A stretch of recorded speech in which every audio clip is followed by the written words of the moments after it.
नमस्कार दोस्तों, उम्मीद करता हूँ ये वीडियो आपको ज़रूर पसंद आएगी। अगर ये वीडियो पसंद आए तो लाइक शेयर एंड सब्सक्राइब ज़रूर करें इस चैनल को। चलिए शुरू करते हैं। वो अपने फौजी आप ही मरवा सकता है। जनरल साहब, भारत की पाकिस्तान मुखालिफ दुश्मनी से हम कहें या फिर हम ये कहें कि नरेंद्र मोदी इख्तिदार की हवस के लिए कुछ भी कर सकते हैं।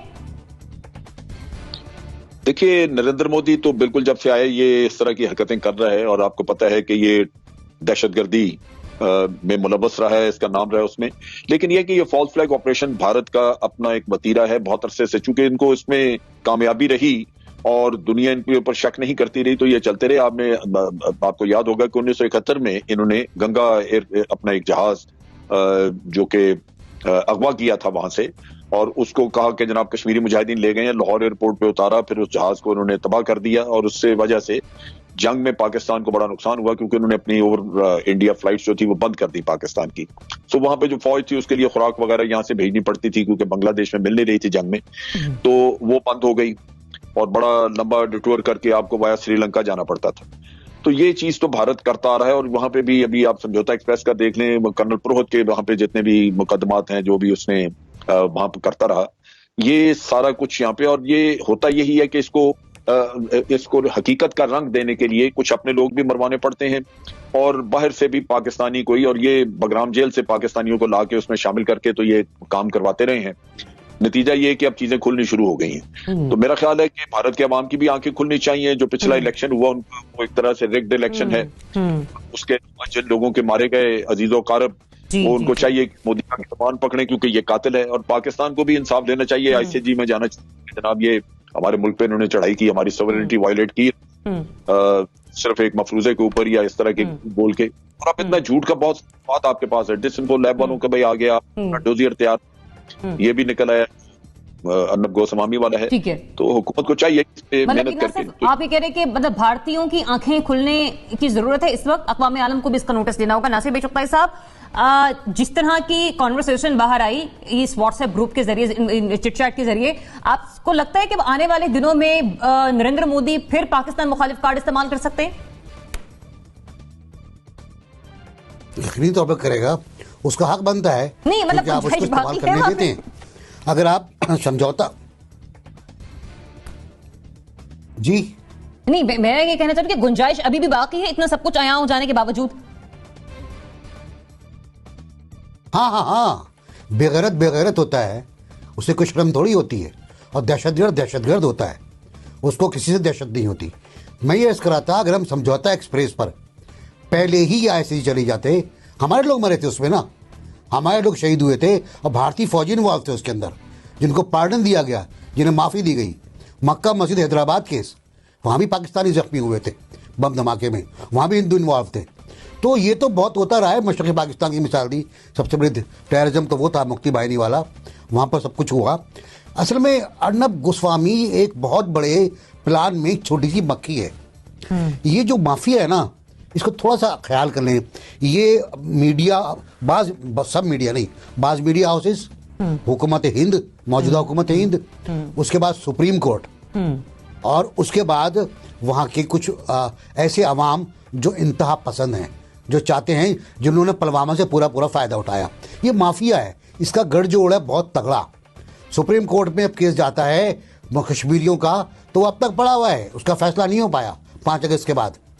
फिर ये कि पहले किसको इत्तला होती है, किसको नहीं होती, ये सबको पता है कि अर्नब गोस्वामी एक एजेंट है आरएसएस का, नॉट बीजेपी।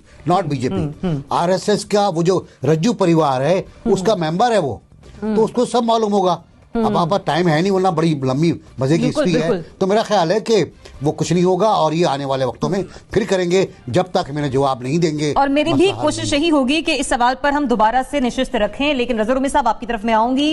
एक के बाद एक करके इंडिया के खिलाफ सबूत इकट्ठे हो रहे हैं। डिसइंफो लैब कोई ज्यादा पुरानी बात नहीं, उसकी तहकीकाती रिपोर्ट, और अभी तो मुंबई पुलिस खुद इंकशाफ कर रही है इस बात का। जी बिल्कुल, मेरे ख्याल से बाकी पैनलिस्ट ने तो उसका जिक्र कर दिया है, मगर मैं यहाँ पे थोड़ा सा एम्फसाइज करना चाहूँगा कि ये एक बहुत ही मजमूम एक बात है कि जो हिंदुस्तान का कॉर्पोरेट मीडिया है वो और हुकूमत वक्त जो उनका जो गठजोड़ है और जो उनकी साजबाज है वो भी अब बिल्कुल एक्सपोज हो गई है। बल्कि इंडिया के अंदर इस पर बहुत ज़्यादा बहस हो रही है इस वक्त, और बहुत बातचीत भी हो रही है कि किस तरह से उनको पहले से ये इन्फॉर्म किया गया और उन्होंने इसको अपने चैनल के लिए कैसे एक्सप्लॉइट किया, और ये दीगर जो हैं हिस्से कॉर्पोरेट मीडिया के वहां कुछ जारी है। होता है कि जो उनकी पॉलिसी है, चाहे वो उनकी सिक्योरिटी पॉलिसी हो या तरह से मीडिया का जो बड़ा अहम रोल होता है एज अ वॉच डॉग, एक आजादाना जो आवाज के तौर पर और अवाम के बिहाफ के ऊपर जो है गवर्नमेंट ऑफ द डे को चैलेंज करना, क्वेश्चन करना, वो किस हद तक कॉम्प्रोमाइज हो चुका है। तो आप खुद ही इसे अंदाजा कर लीजिए। और एनबीसी ने बड़ा सही कहा कि इसमें अब सुप्रीम कोर्ट भी इन्वॉल्व है, क्योंकि बहुत सारे फैसले इस गवर्नमेंट के, जो मौजूदा गवर्नमेंट है इंडिया में, उसके फैसले सुप्रीम कोर्ट या तो उनकी तायद करती है या बिल्कुल खामोश हो जाती है ताकि उनको फ्री हैंड मिल जाए। तो एक तरह से ये जो हिंदुस्तान की जमहूरियत के ऊपर एक के बाद एक जो एक्सपोज हो रही है, उसकी हॉलोनेस और उसका खोखलापन, वो भी इस पूरी वाकये से आया होता है। सही। ज़ुनैरा, इंडिया के बाहर के मामलात हो या इंडिया के अपने अंदरूनी मसाइल हो, कहीं से भी जाकर देख लें, जड़ या उसकी रूट कॉज जो है वो नरेंद्र मोदी या आरएसएस के गुंडों से जाकर मिलती है। और अब अर्नब गोस्वामी,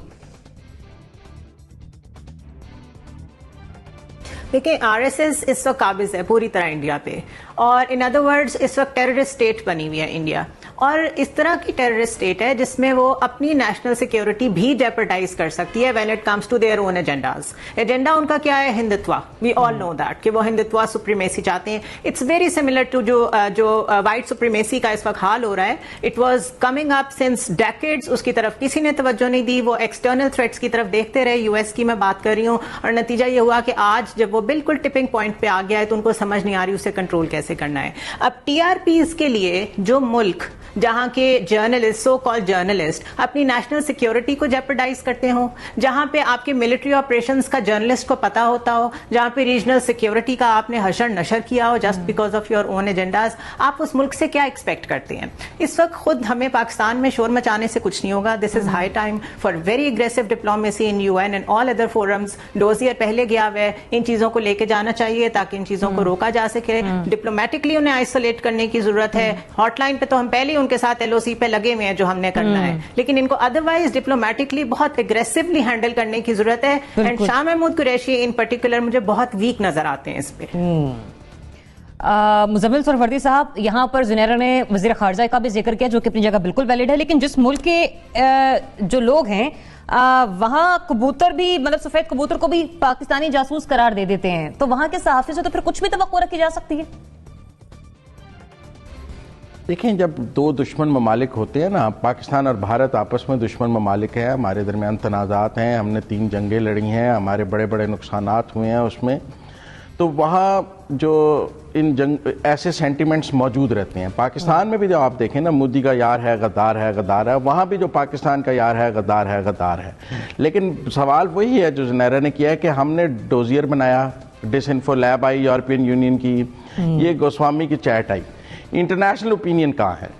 मुझे ये बताएं। Dossier perception prevails over reality वाली बात है, तासुर हकीकत से ज्यादा मजबूत होता है। बिल्कुल, बिल्कुल। हमारा एक्सटर्नल पब्लिसिटी विंग कहाँ है, हमारे डिप्लोमेट्स कहाँ हैं, हमारे सिविल गवर्नमेंट तो बिल्कुल खामोश नजर आ रही है। और मुझे तो ऐसे लग रही है जैसे पिछली गवर्नमेंट कलभूषण का नाम नहीं लेती थी, ये प्राइम मिनिस्टर एक ट्वीट करके समझते हैं कि पूरी गवर्नमेंट का जो काम है ना वो मेरे एक ट्वीट से पूरा हो गया, मैंने ट्वीट कर दिया, इट्स एनफ।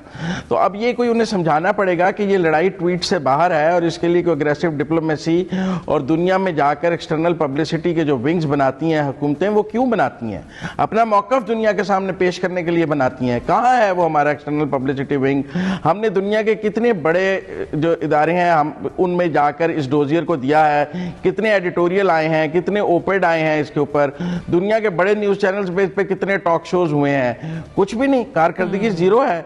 जब हम दुनिया इस पर बात ही नहीं करेगी तो हम जितनी मर्जी बड़े सबूत ले आए, उस सबूत को कौन मानेगा? सिर्फ मैंने और आपके मान जाने से तो नहीं, हमारा तो बच्चा जानता है कि भारत क्या कर रहा है। मानना तो दुनिया ने है और दुनिया को मनवाने के लिए हम क्या कर रहे हैं? में हमारी फॉरेन मिनिस्ट्री, हमारे डिप्लोमेट्स और हमारे सिविल गवर्नमेंट को फ्रंट फुट पर आकर खेलना होगा, क्योंकि ना सिर्फ अर्नब गोस्वामी, इससे पहले डिसइंफो लैब और फिर जिस तरह से डीजी आईएसपीआर और वज़ीर ख़ारजा की जो प्रेस कॉन्फ्रेंस थी, खुद उसमें कहा